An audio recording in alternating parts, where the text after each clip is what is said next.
Okay, so we're doing the Kings Canyon rim walk this morning.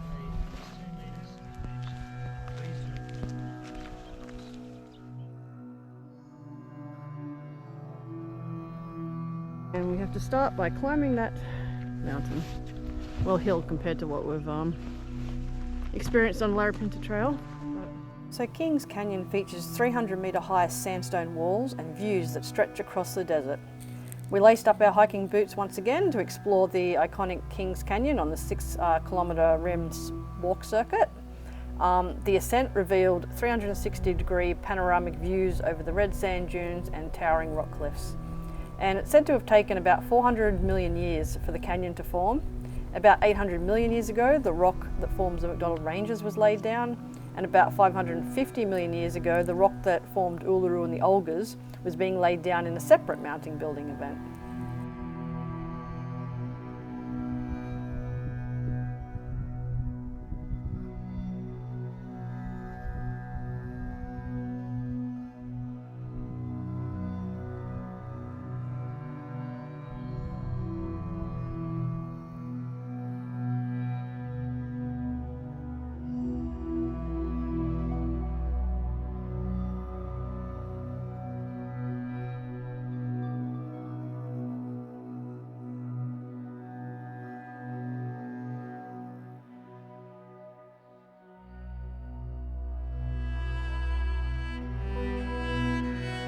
So here you can see an ancient sand dune. Basically, you can see the cross bedding. It's very common in rocks that originated as desert sand dunes. And the wind deposited the sand in different directions over a period of time. And Central Australia back in the day, well, 400 million years ago, was like a windswept plain covered with sand dunes. The region gradually subsided under all the weight, compressing and compacting the bottom layers. And then silica-rich water inundated the sand and cemented the grains together.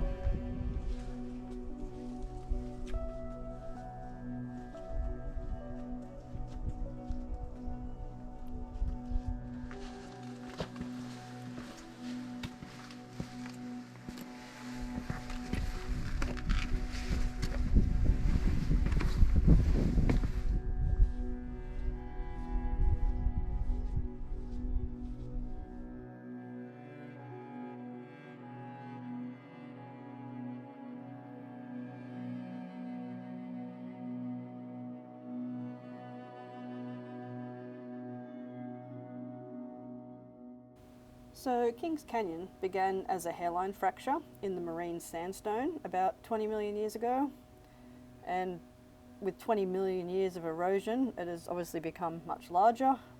Wind, rain and floodwaters have cut down into the Carmichael sandstone and the rock above it, and blocks of rock have broken and tumbled down.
So here you can see evidence of ripple marks, and this suggests that there was once a river that flowed through the area.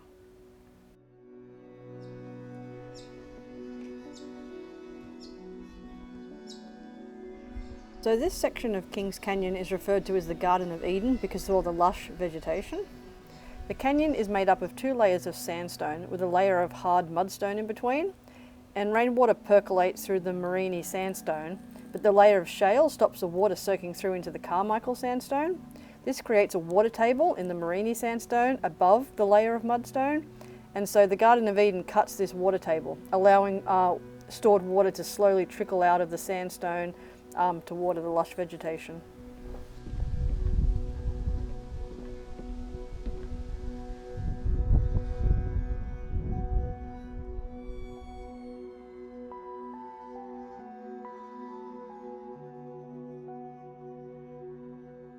So the Morini sandstone is the clean white sandstone.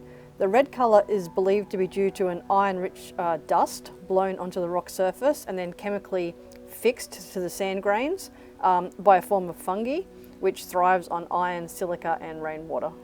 And between the Morini and the Carmichael sandstone is a thin layer of purple mudstone, which represents deposits laid down when the environment was changing from shallow marine to an inland dune field in which there were rivers and lakes.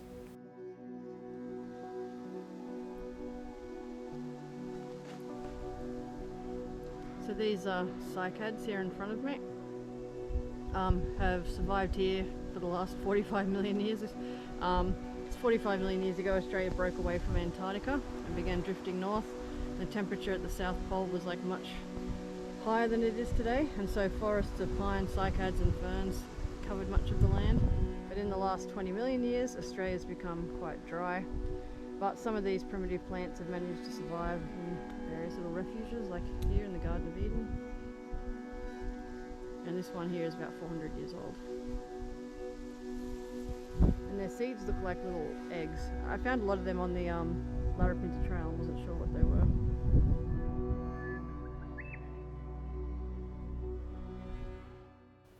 So this spot is Kestrel Falls, and after heavy rain there's a waterfall here. The white stains on the cliff are from the kestrels, from their droppings.